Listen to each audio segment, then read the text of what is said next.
प्राप्त करायचे. शमदमादी षटक जी आहेत ती प्राप्त करून घ्यायची. नवे नवे मुमुक्षुत्व प्राप्त करून घ्यायचे. पण ज्ञान जे आहे ते कोणाकडे? संतांकडे. संतांकडे विचार आहे, विवेक आहे.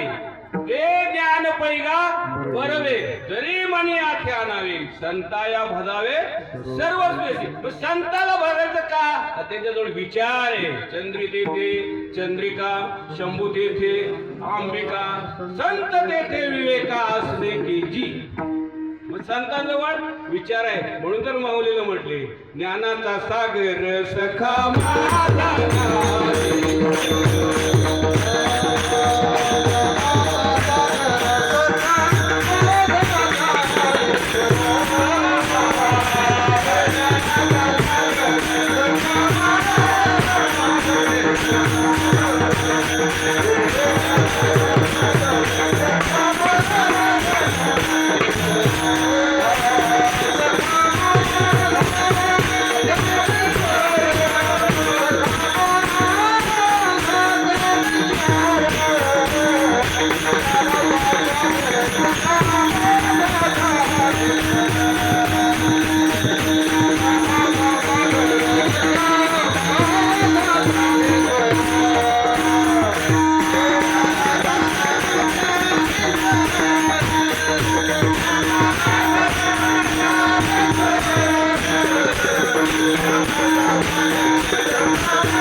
ज्ञान जर मिळवायचं असेल तर माऊलीच्या ज्ञानेश्वरीचं अनुकरण केलं पाहिजे महाराज, तर जीवनाची सार्थकता आहे. वैराग्याकडे जायचं असेल तर तुकोबारायचं पाहावं लागेल. जुळवणी सांडिले कलेवर केला भवभ्रमाचा आकार. सगळा भ्रम सोडून दिला. वैराग्य आहे महाराज. आपल्याला वैराग्य आहे का तेवढं? आपलं वैराग्य 800 कोटी चालले सगळं वैताग.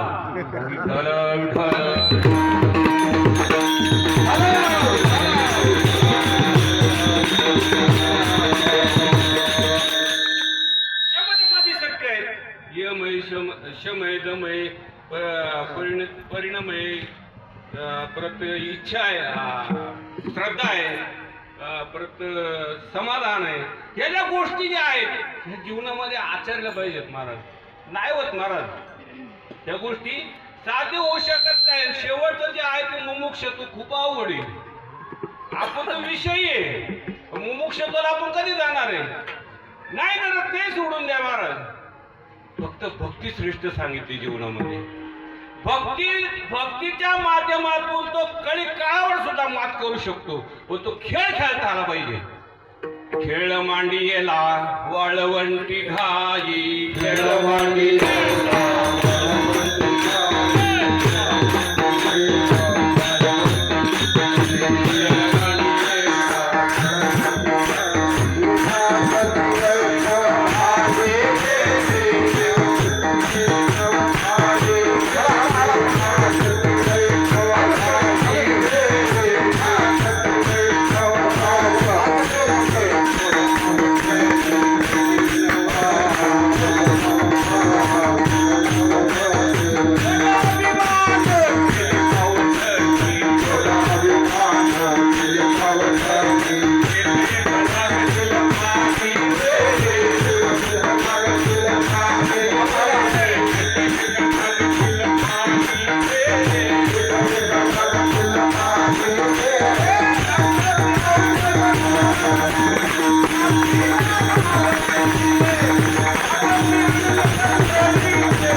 कशाच्या जोरावर? भक्तीच्या जोरावर. पण भक्ती करत असताना त्याला 2 साधनाची गरज आहे. किती? 2. जीवनामध्ये ज्या वारकऱ्यांनी थोडक्यात ज्याने विठ्ठल मात्रा घ्यावी त्याने पद्य सांभाळावी, नाही तर पद्य सांभाळता जरी आली तर 2 पद केले महत्वाची आहेत. पण ती जीवनामध्ये दुर्लभ आहे वार करायची. कोणती? एक नाम आहे आणि एक प्रेम आहे. विठ्ठल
तो पार ठळक बघायला राहील, कपाळाला गंध लावीन, कानाला लावीन, गळ्याला लावीन, इकडे दंडाला लावीन, पोटाला लावीन, साऱ्या दोन्यात लावीन.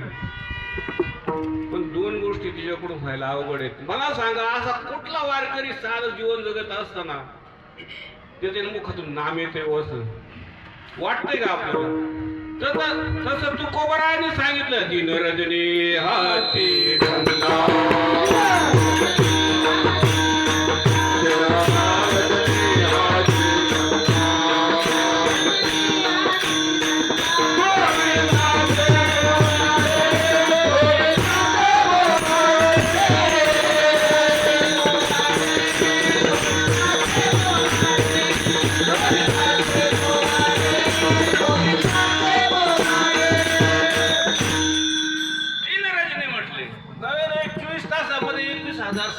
झाला पाहिजे. नाही होतो हे फक्त शास्त्र पाहून आपण फक्त इकडे साठवून ठेवायचे, आचरण कधी करणार नाही, होणार करायची गरज पण नाही. परंतु सातत्याने जर तुम्ही 6 महिने जप केला, 6 महिने तुम्हाला म्हणायची सुद्धा गरज नाही, मुखाने बोलायची गरजच नाही, ते ऑटोमॅटिक चालू राहते. महाराज एवढी ताकद आहे नामामध्ये. नामे तारिले कोट्यानं कोटी म्हटले, ताकद कशाची? नामाची आहे ना. अहो वाल्या पोळी किती पाप होते त्याच? ब्रह्महत्यारी म्हटलं. 7 रांजण भरले होते. 7 रांजण कुठले? असे मडक्याचे भरले होते का? शास्त्र काय सांगते? किती रांजण भरले होते? 7 रांजण भरले. सहज बोलून जातो. माणसाच्या देहामध्ये 7 रांजण आहेत. किती? 7 रांजण आहेत. 7 रांजण कुठले? 7 चक्र आहे. त्या 7 चक्रामध्ये 52 मातृका आहेत. त्या 52 मातृका ज्या आहेत त्या मुखातून जर भगवंताला स्मरून जर नाही उच्चारलं तर त्याला पाप लागते. विठ्ठल विठ्ठल.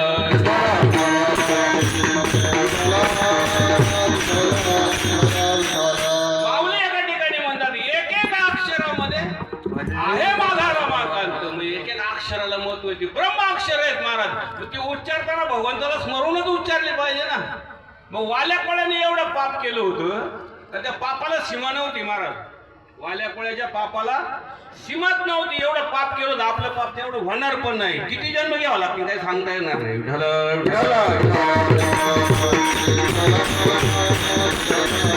अगणित असं पाप असणारा वाल्या कोळी. एक दिवस नारदाची आणि वाल्या कोळ्याची गाठ झाली. गाठ कुठं झाली? बंगल्यात? जंगलात? बंगल्यात नाही झाली. बंगल्यात झालं मग चापाने झाला असता.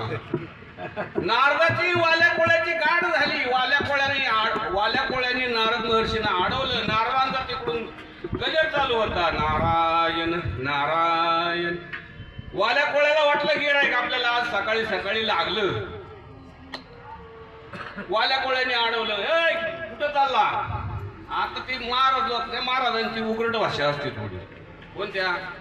दरोडेखोरांची. कुठं? म्हणलं चाललो, माझं काय ब्रह्मांडात माझं फिरता दौरा असतो. म्हणले कोण तुम्ही? म्हणले महाराज. म्हणले द्या तुमच्याजवळ काय असेल ते. कोण म्हणते? वाल्या कोळी म्हणते. नारद महर्षी म्हणले मी महाराज आहे खरा पण पाकिटावरला नाही. वाल्या कोळ्या वाटलं महाराज आहे म्हणलं मोठाली पाकिट भेटतात, मग हा काय मोकळा नसल. मागणी केली. वाल्या कोळ्या मागणी केलं. नारद महर्षी म्हणले माझ्याकडे काय हा विना सोडून काहीच नाही. फक्त मी या भूतलावर आद्य प्रवर्तक म्हणून समाजाचं प्रबोधन करण्यासाठी आज मी जी विश्वामध्ये फिरते म्हटले. म्हणजे वाल्याला म्हटले नारद महर्षी आई आतापर्यंत जे काही केलं ना ठीक आहे, तू एक काम कर म्हटलं. आता जे पाप झाले ना पाप, त्या पापाला तुझ्या घरचे किती वाटे घरी जाऊन विचारून येतो का एकदा? वाल्या म्हणला काय बोलत म्हटला, मला घरी लावशील तू पळून जाशील म्हटला. मला म्हणला इथं बांधून ठेव तुम्हाला. नारद महर्षी म्हटले बांधून ठेव. ठीक आहे. वाल्या कोळी घरी गेला. घरी गेले बरोबर पहिलं बायकोला विचारलं. आता पत्नीला विचारले हो मला सांगा शास्त्र काय सांगते?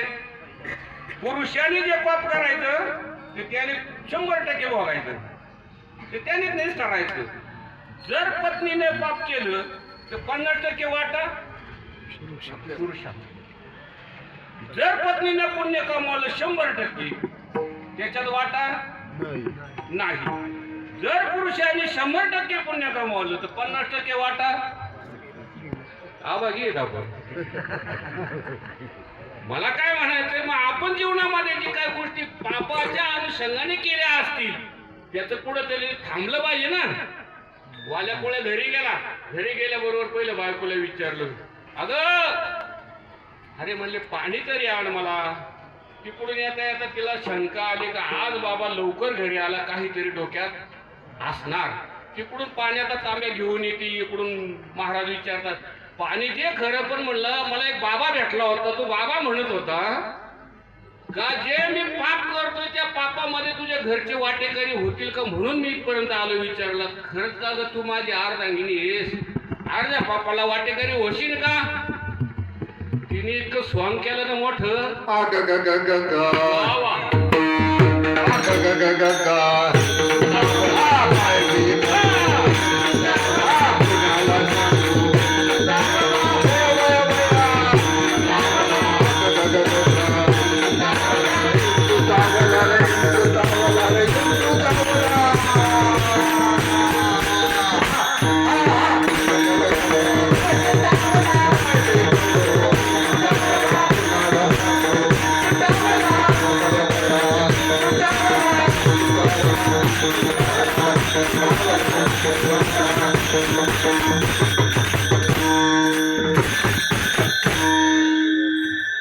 इंचू इंगळी आली माघारून म्हटले. तिने नागा मग मारीला तिनं म्हटले. अहो ही संसारातली इंगळी जी आहे ना लय विषय तिला लय. एक इंगळी चावली तर 2-4 दिवस उतरत नाही. ही चावल्यावर अख्खं आयुष्य जातं तरी ती उतरत नाही.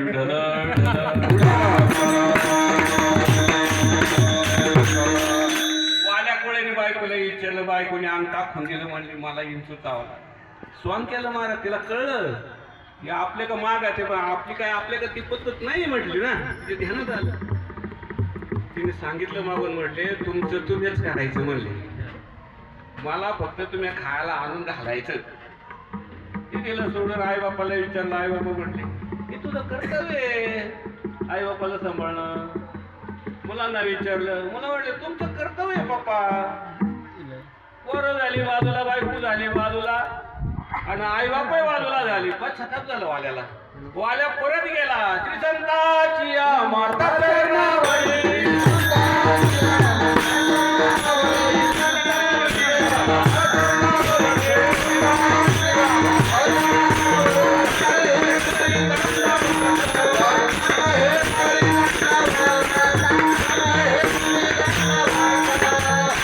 संतांच्या पावर लोटांगण घातलं म्हणलं.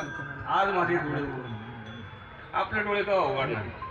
ही उदाहरण कशासाठी? आपल्यासाठी ते महाराज. आता उघडी डोळे जरी अद्यापिना गळे, मातेची या खोळे दगड आला पोटाशी. डोळे का उघडायचे मग? आपण दगडाप्रमाणेच राहणार मग शेवट. मग पुनरपी जनन पुनरपी मरण. परत परत जन्माला यावे. किती वेळा जन्म यावे, किती व्हावे फजित. म्हणजे फजिती करून जर घ्यायचे असेल, जीवन कृतार्थ करायचं असेल तर नामाला धरलं पाहिजे. वाल्या कोळ्याने विचार केला. संतांच्या चरणावर साष्टांग दंडवत केलं आणि मला उद्धार करा म्हणून एक तळमळ व्यक्त केली महाराज. कुठं? नारदांजवळ. नारद महर्षी म्हणले बस तुला एवढं कळायला लय झालं म्हटले. मग एक काम कर म्हटले. आता तू आता एक अशी साधना कर का जेणेकरून तुझा जीवाचा उद्धार होईल. तुझ्या जीवाचा. म्हटलं काय करावं लागेल? म्हणलं फक्त राम राम म्हण. म्हणले राम राम. म्हणले राम तर अजून आलंच नाही. तर राम आणला कुठून? कोण म्हणते? वाल्या म्हणते तू काय एवढा बावळट नव्हता. पूर्वजन्मीचं सुकृत होतं म्हणूनच नारदाची भेट झाली. विढाला विढाला विढाला विढाला.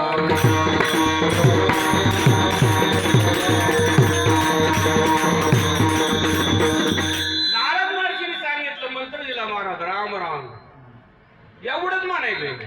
वाल्या कोळी म्हणला आयुष्यात मी कधी रामाचं नाव घेतलं नाही. म्हणलं देवाचं नाव घ्यायचा काही प्रश्नच आला नाही. कारण मी मारायचं काम केलं. रामाचं कामच नाही केलं, मारायचं काम केलं. मला मारा मारा म्हणता येईल. म्हणले मरा रामात काय फरक आहे बुवा? अक्षर तर तीच आहे, फक्त उलटी अक्षर आहेत ना. ती सुद्धा तिच्या मुखाला येईल. काय कारण असं?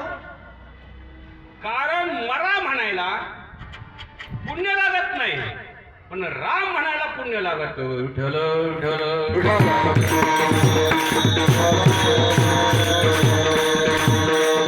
जन्मांतरी बरं काय म्हणतात?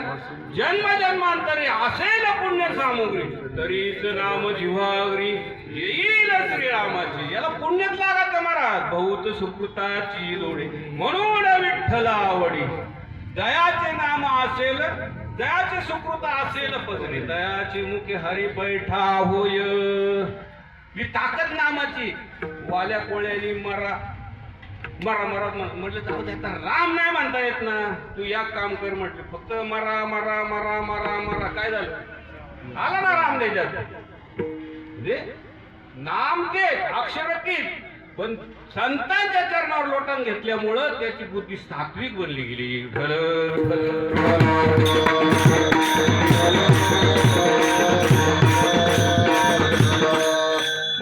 नाम मुखात येण्यासाठी पूर्वजन्माचं सुकृत लागत आहे महाराज. दुर्लभ आहे नाम मुखात येणं, दुर्लभ आहे. थोडक्यात सांगतो तुम्हाला. आज आपण 4 दिवस झालं पण निळोबाराच्या वारी झालोय. मला तरी वाटतं काय मंडळी ना टाळी सुद्धा वाजवली नसेल. राग नका येऊ. कारण आहे त्याच्या मागं. म्हणजे माझा भाव सांगतो थोडक्यात. सर्व निवाजवलं. उदाहरण देतोय महाराज. कोणा लागून घेऊच नका. कोणी टाळी सुद्धा वाजवली नसेल. असू शकते अशी व्यक्ती. 100% म्हणायचं. सांगतो तुम्हाला. 4 दिवस झाले बरोबर ना. कीर्तन झाली, प्रवचन नाही झाली म्हणा, पण भजन झालं बरोबर ना. कीर्तनामध्ये काय असतं? नामाचा गजर. हा मृदुंग आहे. हा मृदुंग काय म्हणतो? समजा आता मी विठ्ठल विठ्ठल म्हणतोय. मृदुंग काय म्हणतो? विठ्ठल विठ्ठल. मृदुंग बोलतो. हे टाळ म्हणतात. काय विठ्ठल विठ्ठल. हे वारकरी उभे राहिलेले विठ्ठल विठ्ठल म्हणतात. हे वारकरी मुखाने विठ्ठल विठ्ठल म्हणतात. का तुकोबाराय म्हणतात विठ्ठल टाळ विठ्ठल तोंडी आणि विठ्ठल तोंडी उच्चारावा. त्या मुखाने त्या भगवंताचं नाम उच्चार करायचं आहे. ज्या ज्या वेळेस नामाचा गजर होतो त्या त्यावेळेस कसं म्हटलं राहिलं पाहिजे. मग विठाला विठाला विठाला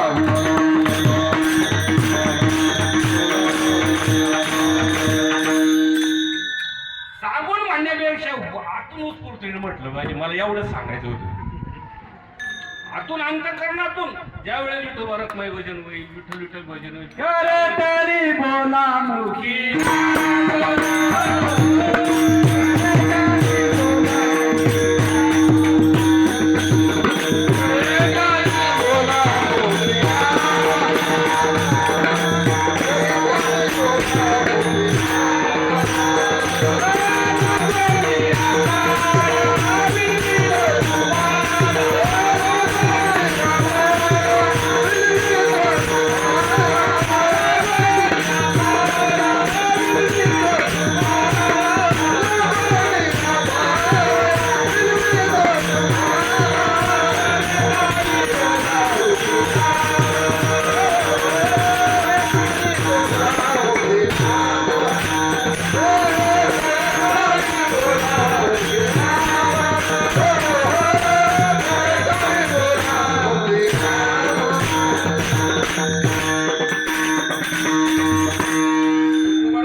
पाया विनवित तुम्हाला गरटाळे बोला मुखी नाम.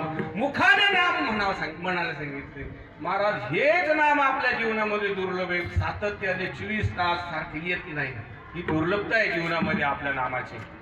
नवे नवे प्रेमाची सुद्धा दुर्लभता आहे.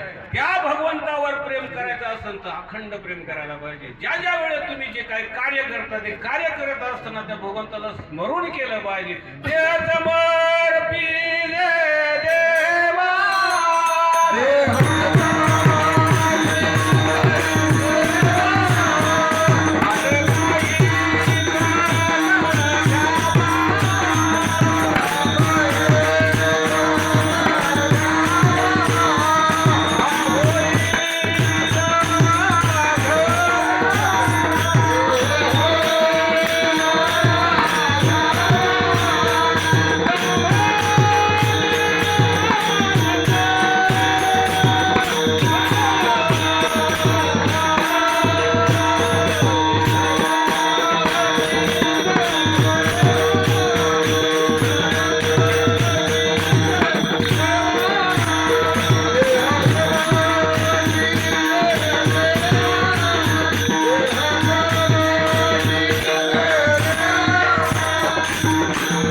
प्रेम हे मानवी जीवनात असलंच पाहिजे.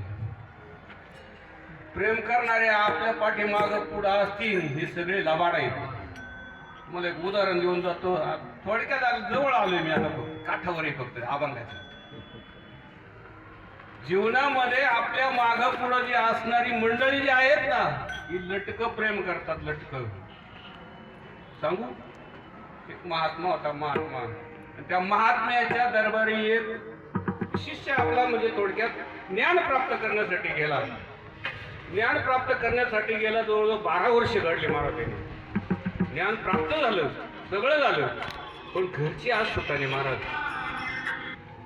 त्यावेळेस त्या शिष्याने महात्म्याला विचारलं. म्हटले महाराज 12 वर्ष झाली मी सगळी अविद्या प्राप्त करून घेतली पण असं वाटतं की आता एकदा घरी जाऊन आई बापांना मुलांना सगळ्यांना भेटावं. म्हटले त्यावेळेस महात्म्याने सांगितलं महाराज तुम्ही जाताय घरी पण एक ध्यानात ठेवा. म्हटले तुमच्यावर प्रेम करणारे सगळे लबाड आहेत. म्हटले कसं काय. म्हटले याची परीक्षा घ्यायची का तुला. म्हटलं हो चालेल. म्हणलं ठीक आहे. तू मुलगा घरी गेल्यानंतर म्हटले फक्त एक काम करायचं. घरी जायचं 2 दिवस राहायचं आणि 2 दिवस राहिलं का तो फक्त मरायचं. म्हटले घरी गेलो मरायचं. मी येतोच पाठीमागून.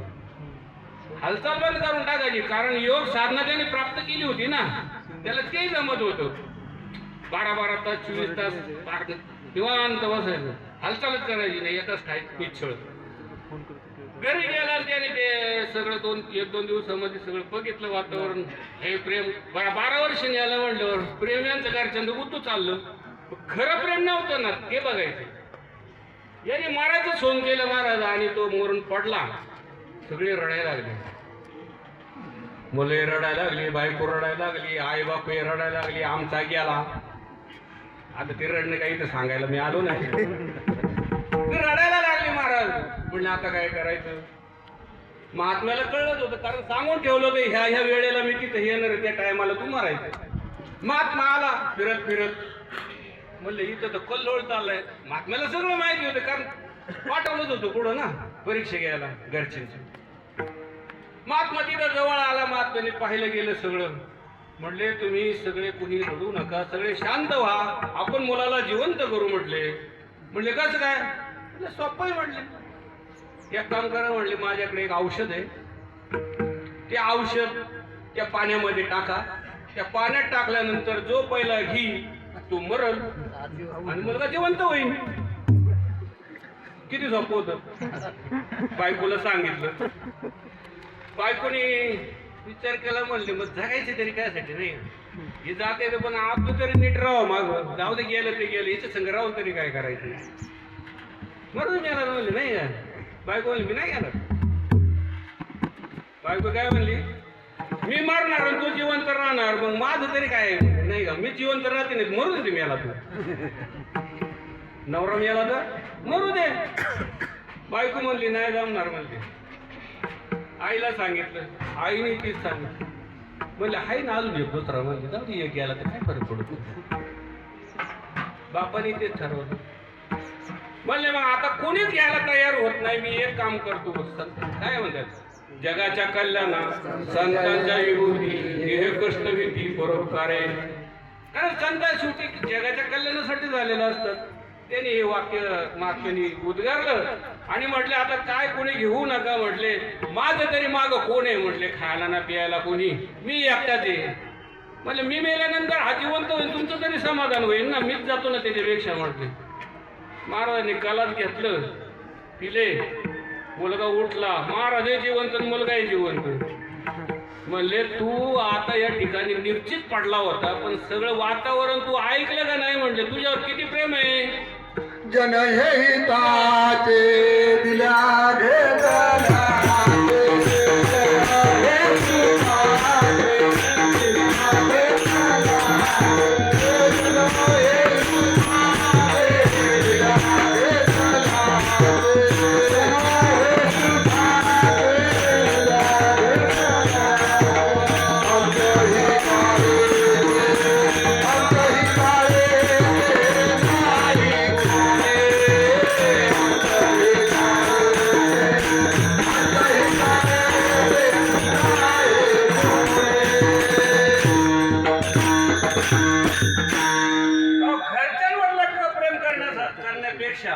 भगवंतावर प्रेम करा.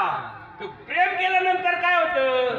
प्रेम सुख देई, प्रेम सुख देई.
आणि आज आपण आलोय ना, सुखाच्या प्राप्तीसाठीच आलोय. ढल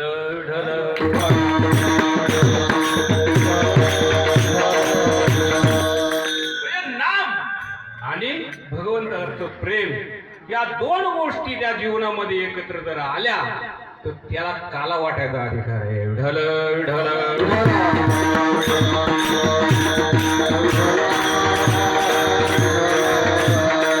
पण काला जो आहे तो तीन प्रकारचा आहे. एक दहीलाही, एक हरिनामाचा खिचडी काला आणि एक जीवशिवाचा काला. दहीलाईचा काला जो आहे हा एक प्रतीक आहे महाराज. हे प्रतीक आहे. लाई कशाची आहे? तांदळाची. ती कशी केली? भाजून केली. जर ती लाई जर भाजली आणि परत जर पिरली तर बीज भाजून केलेला आहे आम्हा जन्म मरण नाही. ती लाही परत पेरल्यानंतर येऊ शकत नाही. पेरलं येईल का? उतरलं का ती? नाही उतरत.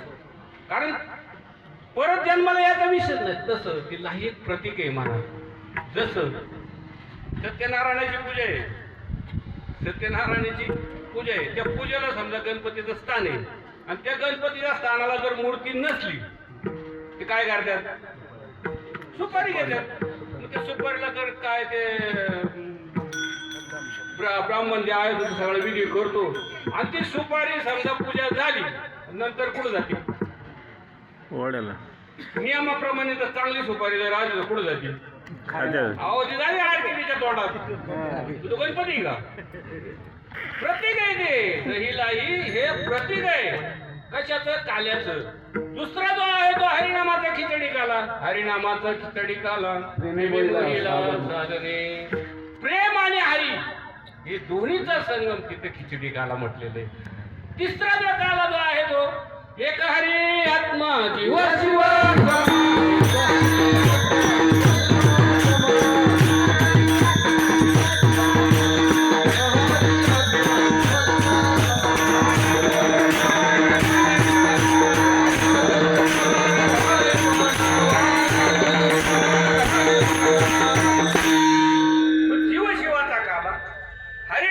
खिचडी काला आणि दहीलाहीचा काला असे तीन प्रकार पडले जातात. आपल्याला कुठल्या काल्यात जायचे? हरिनामाच्या खिचडी काल्यात जायचंय का ह्या काल्यात जायचंय का जीवशिवाच्या काल्यात जायचंय? नेमकी कोणता काला करायचा? पहिला हरिनामाचा खिचडी आणि दुसरा काला जीवशिवाचा सहज काला होतोय. मला हरिनामाचा खिचडी काला म्हणजे जीवशिवाचा काला झालाच की.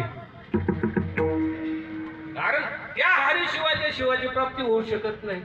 शिवाची प्राप्ती करायची असेल तर नाम पहिलं महत्वाचं आहे आणि ते नाम जर घ्यायचं असेल तर त्याच्यात भगवंतावर प्रेम पाहिजे.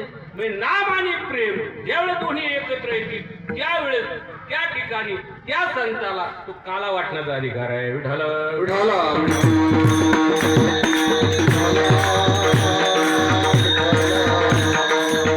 तो काला झाला कुठं? एकत्र टाळी झाली चंद्र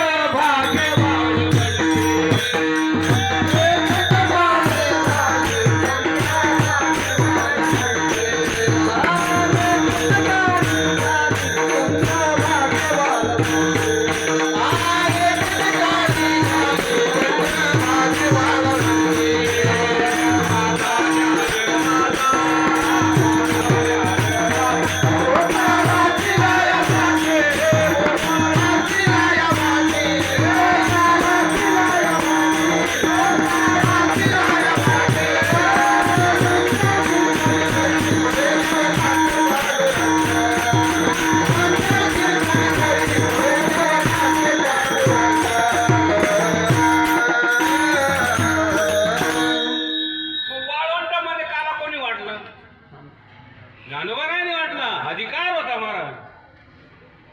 काला करीती संप्रजन सवेद्यांच्या नारायण. दुसरा काला कोणाला वाटत? अधिकार देवाला. पण देवाचा काला असा आहे का तो एकालाच मिळतो. एकासाठी झाला ना तो. तर संत सगळ्यांसाठी आले. एकाच्या काही वारे उगवया अनेकांचे गोडे म्हटले. एका करता येतो मग बाकीच्यांचं कल्याण बघतो. पहिले एकाचं बघतो. प्रल्हादासाठी एकटा करता झाला ना. ध्रुव बाळासाठी एकटा करता झाला ना. अंबरीशासाठी एकटा झाला ना. काय समुदाय घेऊन आला होता का? इतरांचं कल्याण केलं का? नाही ना. पण संत तसे नाहीत महाराज, जगाच्या कल्याण संत. जगाच्या कल्याण संतांच्या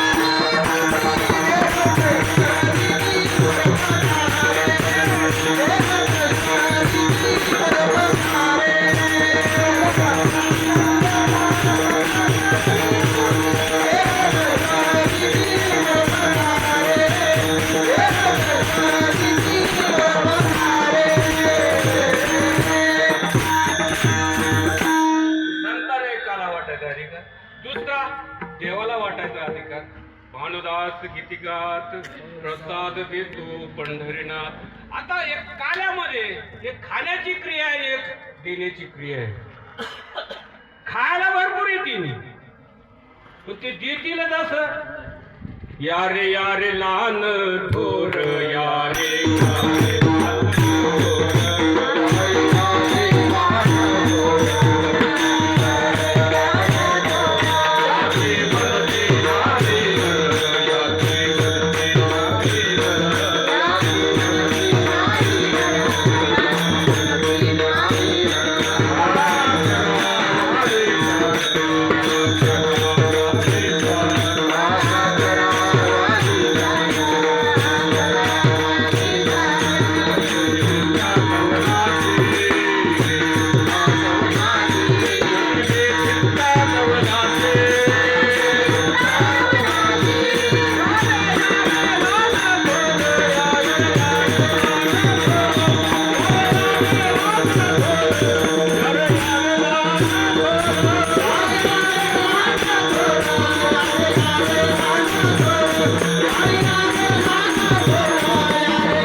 खाण्याची एक क्रिया आणि एक देण्याची क्रिया आहे.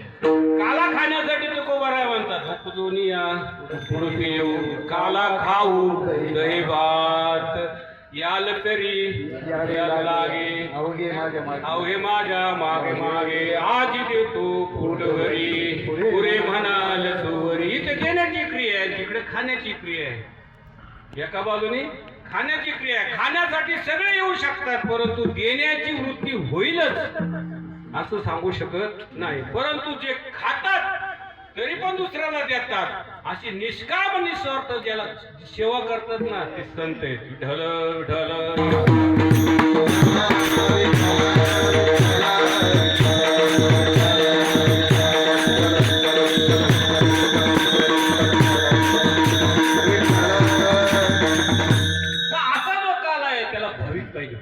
एकेठा एकाला तुका म्हणे भाविकाला.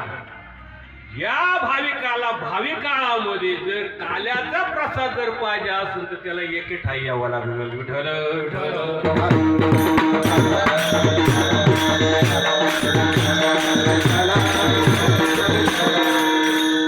त्याला वेणू गाय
एकेठाई तुकोबाराय म्हणतात असं. कसं याचा अन्वय करायला गेलो काय होईल,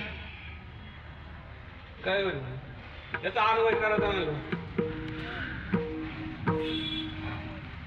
ओळूला म्हणाला चला गाय ओळू ओळूला म्हणाला चला ओळू ओळू विठाल विठाल विठाल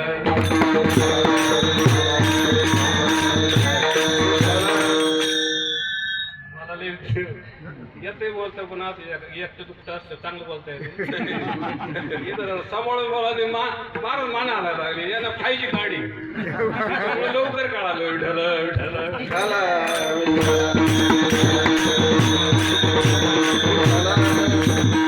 चला वळू गाय म्हणजे काय दस इंद्रियाचा काळा ते दस इंद्रियाचा मिळा ते गोपाळ काला होत असते या दश इंद्रियाचा गायी म्हणजे काय गोनाम इंद्रिय या सर्व इंद्रियांना एकत्र करायचं तू काला करायचा महाराज ती प्रसन्नता तो आनंद तो व्यक्त जो होतो तो या दश इंद्रियामार्फत होत असतो दश इंद्रिय जे आहेत नाक कान डोळे त्वचा परत तुमचे हात पाय हे जे आहेत 10 इंद्रिय हे 10 इंद्रियाला त्या भगवंताच्या नामाशी निगडीत करावं लागते तेव्हा तो काल आपल्याला प्राप्त होतो मग असा जो काला जो आहे देवाने कुठे गेला वाळवंटात केला तो वाळवंटात करत असताना त्याला 2 गोष्टीची गरज होती एक नाम आणि एक प्रेम हे दोन्ही ज्या वेळेस एकत्र येतात त्यावेळेस त्या ठिकाणी तो काला वाटण्याचा अधिकार प्राप्त होतो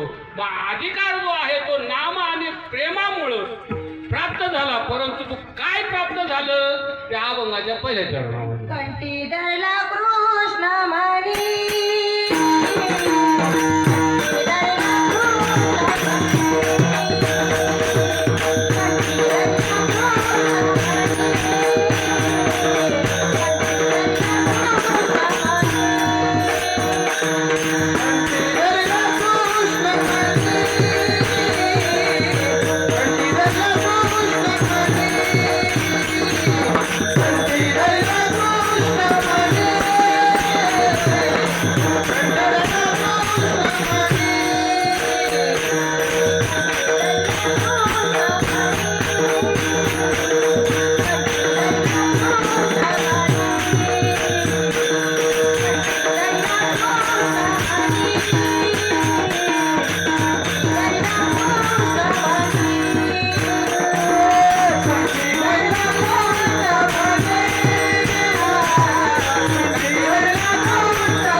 कंठामध्ये धारण केलं महाराज आणि सगळीकडे जग जे आहे ते ब्रह्ममय दिसू लागले सगळीकडे प्रकाश प्रकाश दिसू लागले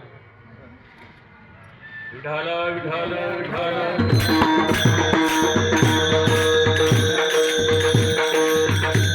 कंठामध्ये भगवंताचं नाम धारण केल्यानंतर सगळीकडे प्रकाशच प्रकाश दिसू लागला नवे नवे कसं विठ्ठल जळी स्थळी भरला रीता ठाव नाही आज या दृष्टीने देखील विठ्ठलाची विठ्ठल विठाल विठाल विठ्ठला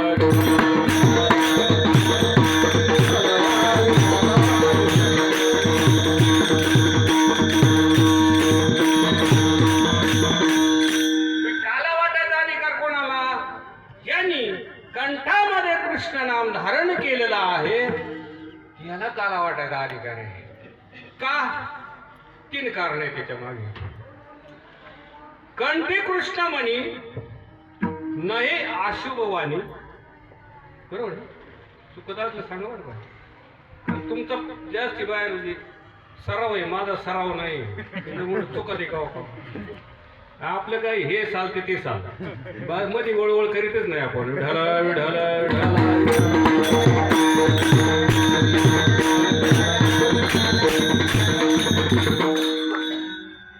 पहिलं जे आहे ते कंठी कृष्णमणी नाही अशुभती वाणी. थोडक्यामध्ये ज्यांनी कंठामध्ये कृष्णमणी धारण केलं ना त्याच्या वाणीतून जगाच्या अकल्याणाची भाषा येणारच नाही. पहिली गोष्ट, ज्यांनी कंठामध्ये कृष्णमणी धारण केलाय त्याच्या मुखातून अशुभ वाणी म्हणजे जगाच्या अकल्याणाची भाषा, कल्याणाची नाही म्हणत मी, ध्यानात घ्या, अकल्याणाची भाषा त्याच्या मुखातून येऊ शकत नाही. दुसरी गोष्ट, त्याच्या मुखातून अशुभ वाणी म्हणजे शिव्या येऊ शकत नाही. आता आपण आपलं मागचं काय भांडवला असं ते उघडून तपासून पहा. विठ्ठल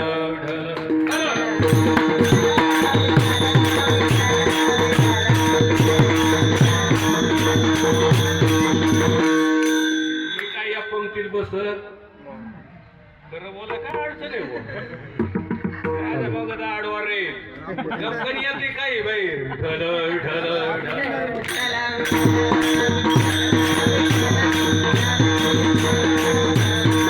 संतांच्या मुखातून ज्याने कंठामध्ये कृष्णवाणी धारण केलं त्याच्याकडून जगाच्या अकल्याणाची भाषा येत नाही. दुसरी गोष्ट, त्याच्या मुखातून अशुभ वाणी बाहेर पडत नाही. थोडक्यात शिव्या बाहेर पडत नाही. भले मुखावरती अमृत वचन. हा, पण मला एक म्हणायचंय का तुकोबारायने काय कमी शिव्या दिल्या होत्या हो?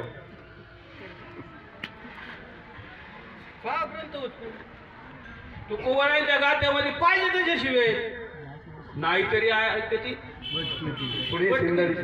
थोडक्यात सगळ्यांचा पाठी म्हणून म्हटलं. गाथा वाचल्यावर कळेल का इथं आता हे वाचू का नको वाचू का नको अशी अवस्था निर्माण होते गाथा पारायण करताना. म्हणजे मुखामधून शिवी आली कोणाच्या, संतांच्या, तरी ती त्या शिवीचा परिणाम त्या साधकाच्या जीवनावर इतका होतो का त्याचा उद्धरच होतोय. महाराज विठ्ठल विठ्ठल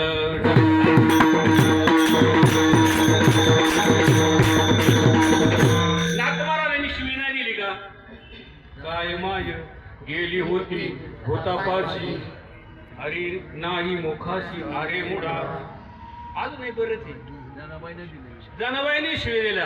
अरे अरे विठ्ठा मुळ मायेच्या कारट्या तुझी रांड रंडकी झाली, तुला सावित्री गेली, तुझे गेले मडे, तुला पाहुणे काळ रडे, उभी राहून अंगणी शिव्या देती. तुंद झाला तुझा दरबार, झाला तुझा दरबार.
जनाबाईच्या शिव्या या भगवंताला ओवी प्रमाणे लागत होत्या. हे महत्वाचं आहे ना. जनाबाईच्या शिव्या भगवंताला त्या ओवी सारख्या वाटत होत्या, परंतु आपल्या जर ओव्या जर गायला लागलो तर भगवंताला कशा वाटतील? शिव्या वाटतील महाराज. कारण आपल्या अंतकरणात कंठ धारण, कंठामध्ये जो आहे ना कृष्ण म्हणजे तो धारण नाही केलेला आहे. ते ओव्या गाऊन फायदाच काय झालं?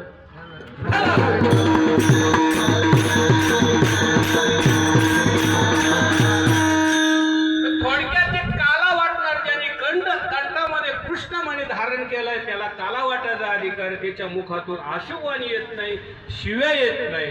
दुसरी गोष्ट अशी, कंठामध्ये जो कृष्णमणी धारण केलाय तो कृष्ण मणी याला काय म्हणतात? रत्न म्हणतात. जे रत्न जे आहे ते प्रकाशित करतं, इतरांना प्रकाशित करतं. ते रत्न कशाला म्हणतात? ज्या ज्या जातीमध्ये जे सर्वात श्रेष्ठ असेल त्या जातीमध्ये त्याला रत्न म्हटलं जातं. जसं सर्व मानव जातीमध्ये जर नरामध्ये जर रत्न मग एखादा पुरुष गडी श्रेष्ठ असेल तर त्याला काय म्हणतात? नररत्न.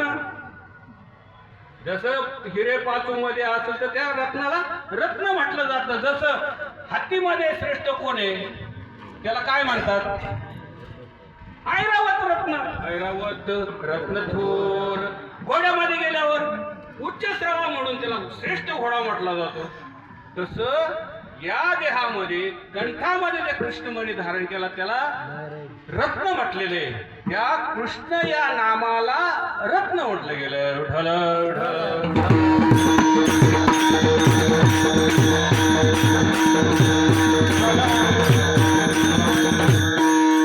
म्हणजे कृष्ण नाम हे हो शांतता, थोडी शांतता. एक 10 मिनिटात कार्यक्रम होणार. आपण काही लय टाइम लावणार मला. मी दुष्काळी बाबा नाही. विठाला विठाला विठाला.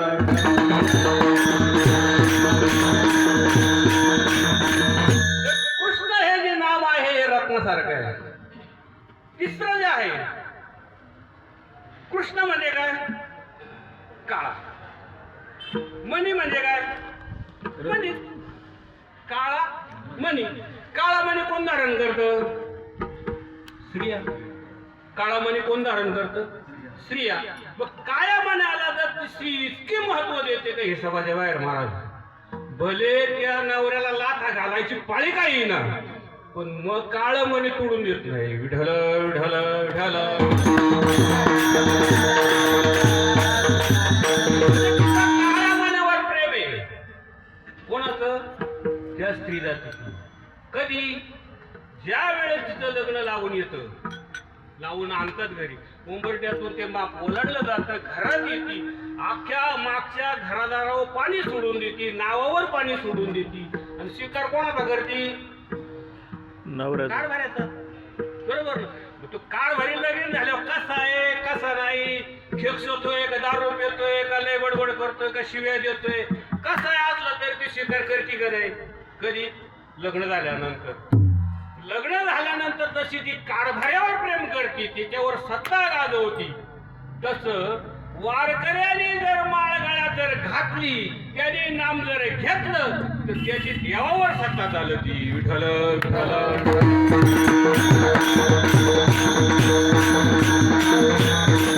देवावर सत्ता चालते म्हणण्यापेक्षा तुकोबारायाने देवाला हाताने धरून आणलेले. देवाला अवताराला आणलंय. किती अवतार झाले? 10 अवतार झाले. 10 अवतारामध्ये तुकोबाराय बरोबर आहे. ताकद कोणाची? नामाची. विठ्ठल विठ्ठल.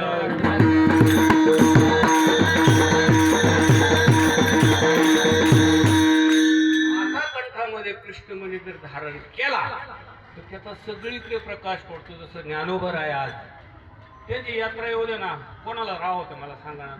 बरे मी म्हणतो नाही 4 दिवस पायवारीला जाता येत नाही, परंतु 1 दिवस का होईना पण 2 चाकी जाऊन येतोच. ताकद कसली? अहो महाराज ते वलयच असं आहे ना, ते प्रत्येक माणसाच्या अंतकरण नसा पिंतय, त्याला जावत वाटत आहे महाराज. किती कामात असू द्या हो, ते भले म्हणले आज मोटरीची लाईट आहे पाणी भरायचे ते बंद करून जाऊ पण जाते. विठ्ठल विठ्ठल.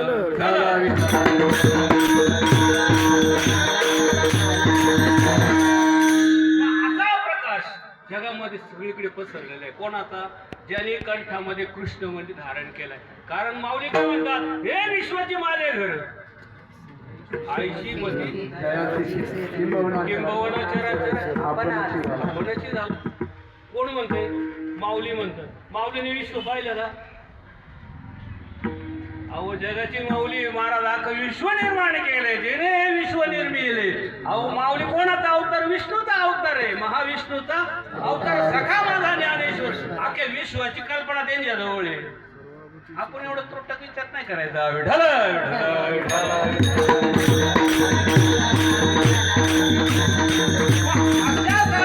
अशा संतांचा जर प्रकाश पडत असेल तर त्यांना तो काला वाटायचा अधिकार आहे. अभंगाच्या दुसऱ्या चरणात वैष्णवानी का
वाटू एकमेका वैष्णवनिका संभ्रम.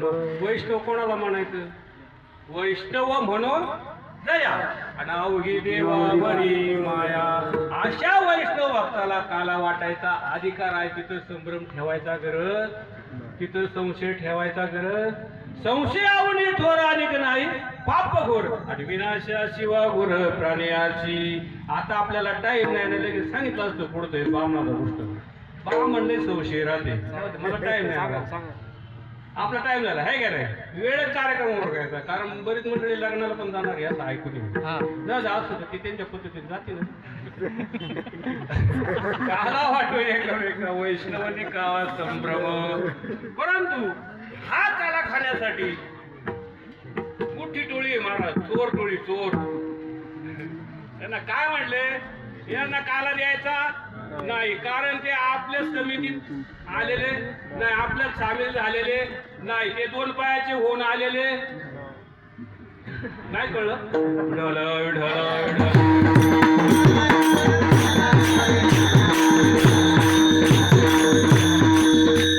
जो गोपाळ झाला त्यालाच खाला. ढळ ढळ ढळ.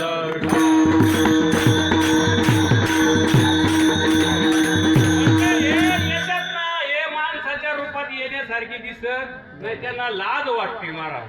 लाज, भय, शंका आणि मान ह्या गोष्टी जोपर्यंत माणसाच्या जीवनात असतील तोपर्यंत तो नाम साधनेला पक्का झाला असं समजायचं काही कारण नाही. ढल ढल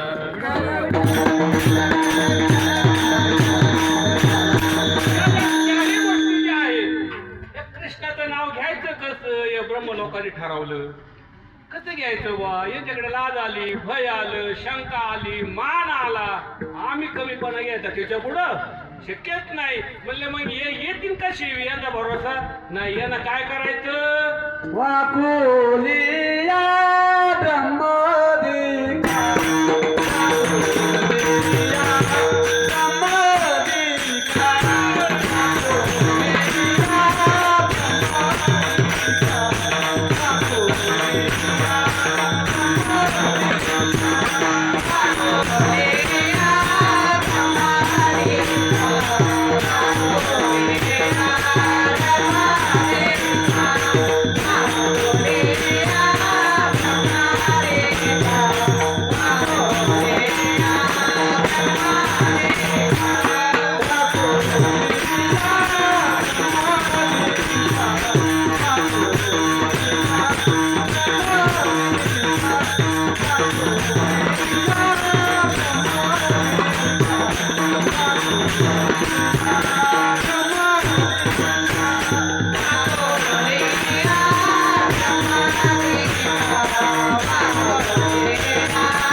वाकोलिया ब्रह्मादिका आणि उत्तम लोका दाखवू.